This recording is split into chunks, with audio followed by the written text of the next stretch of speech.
Presión arterial típica. ¿Qué es la presión arterial? La medida de la presión es el resultado del gasto cardíaco por las resistencias vasculares periféricas, es decir, la cantidad de sangre que bombea al corazón y cuán difícil es para la sangre circular por las arterias. Mientras más sangre bombea al corazón y cuanto más estrechas sean las arterias, mayor será la presión arterial. La presión arterial mide dos parámetros, la presión arterial sistólica o también denominada contracción ventricular y la presión arterial diastólica o relajación ventricular. Al realizar la técnica correcta sobre la parte superior del brazo, por lo general en el brazo izquierdo, se aspira a obtener valores óptimos de 120-80. Sin embargo, la presión puede estar aumentada, lo que se le denomina como hipertensión arterial. La hipertensión es una enfermedad crónica con valores iguales o superiores a 140-90. Es un factor de riesgo para contraer enfermedades cardiovasculares como también enfermedades renales. Generalidades anatómicas. Encontramos que las venas van a poseer una capa endotelial, una capa muscular que está poco desarrollada y va a tener poca cantidad de fibras musculares lisas. Además, encontraremos una capa adventicia que va a estar formada por tejido conjuntivo laxo y fibras de colágeno. Como característica especial de las venas es que estas van a poseer válvulas semilunares, las cuales impedirán el retorno venoso. Además, las venas van a tener una gran capacidad de expansibilidad, lo cual nos va a llevar a comprender por qué cerca de los 2/3 de la volemia del organismo se encuentran en las venas.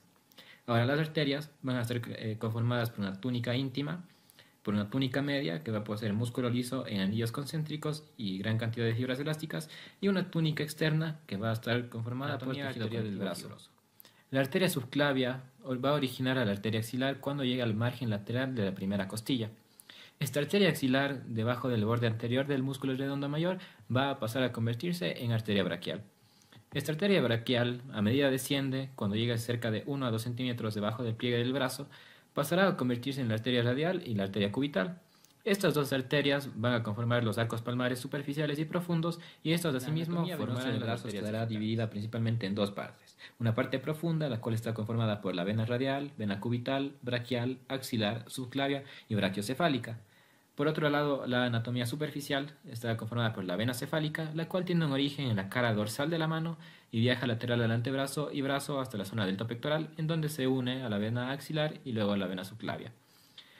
Tenemos la vena basílica. Esta está originada en la cara palmar de la mano. Viaja medial al antebrazo y fosa antecubital, en donde penetra la fascia hacia el interior del miembro, drenando en la vena braquial o en la vena axilar. Voy a hablar de la presión arterial media. Esta es definida como promedio de la presión en las arterias durante el ciclo cardíaco. Sus valores normales oscilan entre 70 y 105 milímetros de mercurio. Este parámetro refleja la perfusión constante que reciben diferentes órganos para su correcto funcionamiento. Hay que tener en cuenta que los valores de la presión arterial media mayor a 60 milímetros de mercurio es suficiente para poder mantener con una buena irrigación y perfusión a los órganos de una persona. Su fórmula es: presión arterial media es igual a una presión sistólica más presión diastólica multiplicado por 2. Esto lo dividimos para 3. Como siguiente punto tenemos la determinación de la presión arterial. Para determinar la presión arterial hay que saber que el gasto cardíaco es igual a frecuencia cardíaca por volumen sistólico. Entonces, la presión arterial será igual al gasto cardíaco por la resistencia periférica total. También tenemos la regulación de la presión arterial, que es el mecanismo que permite que la presión arterial media se encuentre dentro del rango normal, para lo cual existen diferentes mecanismos que cumplen funciones específicas como el sistema nervioso autónomo. Este modula el gasto cardíaco y la resistencia vascular sistémica mediante estimulación del simpático y del parasimpático.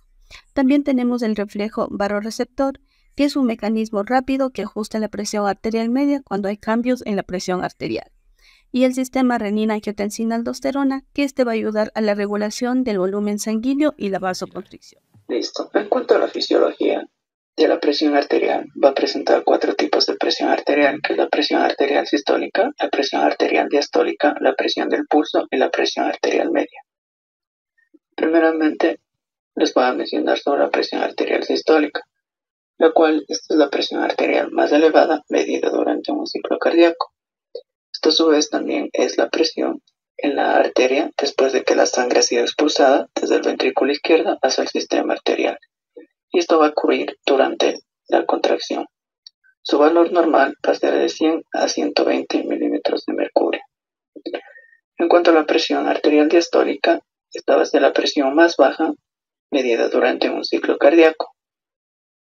También es la presión en la arteria durante la relajación ventricular.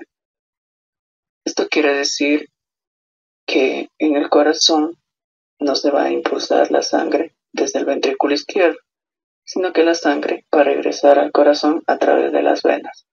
Su valor normal va a ser de 60 a 80 milímetros de mercurio. En cuanto a la presión del pulso, esta también va a estar llamada presión diferencial, ya que se va a estar diferenciada de las presiones sistólicas y de la diastólica. También va a ser un indicador del volumen sistólico. Su valor normal va a ser de 40 milímetros de mercurio. Y también va a presentar dos factores determinantes que van a afectar a la presión del pulso, que va a ser el volumen sistólico y la distensibilidad total del árbol arterial. A continuación vamos a hablar sobre los parámetros a evaluar en la toma de la presión arterial. Tenemos dos parámetros cuantitativos a evaluar. El primero es la presión sistólica, que mide la presión arterial máxima en las arterias durante la contracción del corazón al bombear sangre a todos los tejidos. El segundo número en la lectura es la presión diastólica, que mide la presión arterial mínima entre las arterias entre los latidos del corazón cuando el músculo cardíaco está en reposo y se llena de sangre. Ambos valores son medidos en los milímetros de mercurio y sus valores normales están en un rango de 120-129 presión sistólica y 80-85 en diastólica.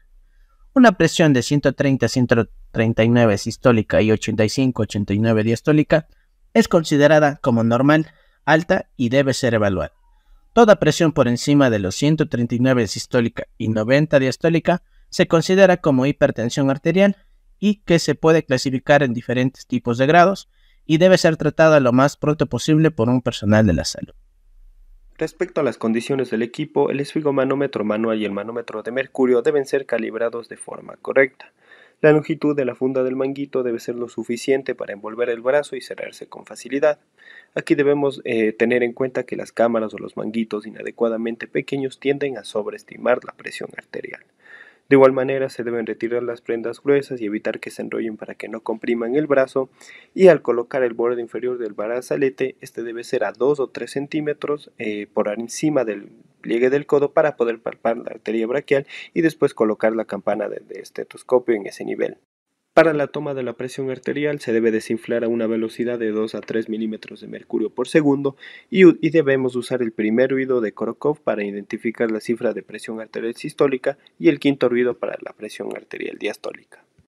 Debemos mantener en todo momento un ambiente de cordialidad con el paciente, favorecer en la consulta un ambiente tranquilo y confortable, así como explicar al paciente paso a paso lo que vamos a realizar para la toma de la presión arterial.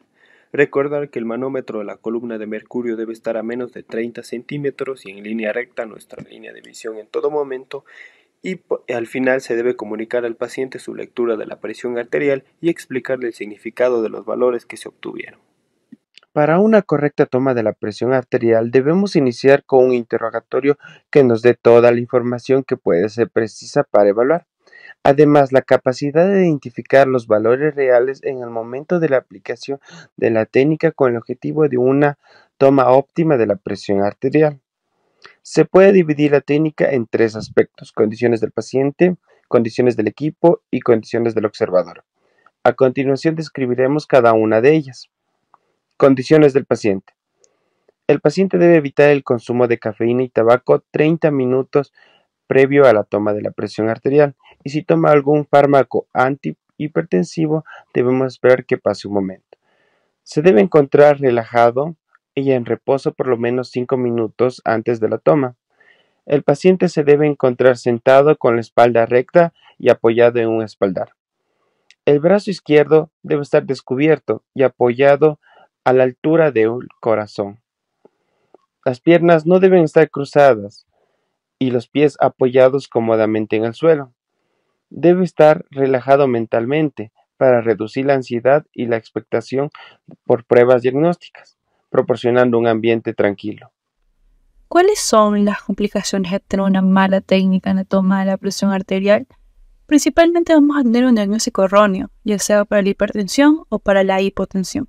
De su mano va a ir el tratamiento inadecuado, es decir, podríamos administrar medicación a un paciente que no la necesite o privar de esta a un paciente que sí la requiera.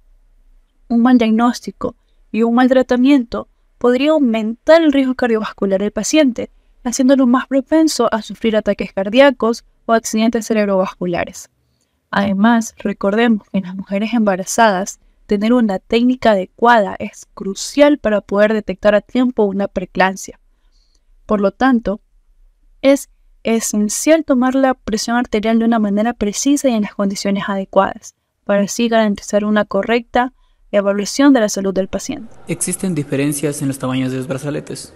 En los neonatos tenemos unas dimensiones de 25 por 4.5 centímetros. En los niños tenemos unas dimensiones de 38 por 7 centímetros. En los adultos tenemos una dimensión de 50 por 14 centímetros y en los obesos tenemos unos brazaletes de 62 por 17 centímetros. Diferencia de presión arterial por edades. La presión arterial es un valor dinámico que cambia en diferentes circunstancias a lo largo del día. A medida que pasan los años es más alta. Esto se debe a que las arterias con el paso de los años se van endureciendo y van perdiendo elasticidad. Al perder elasticidad, la sangre que presiona contra las arterias ejerce una mayor presión. La presión arterial varía especialmente en niños, por lo que se utiliza tablas de referencia de acuerdo a la edad y la altura, ya que los más altos tienen un nivel mayor de presión arterial sin que esto sea patológico.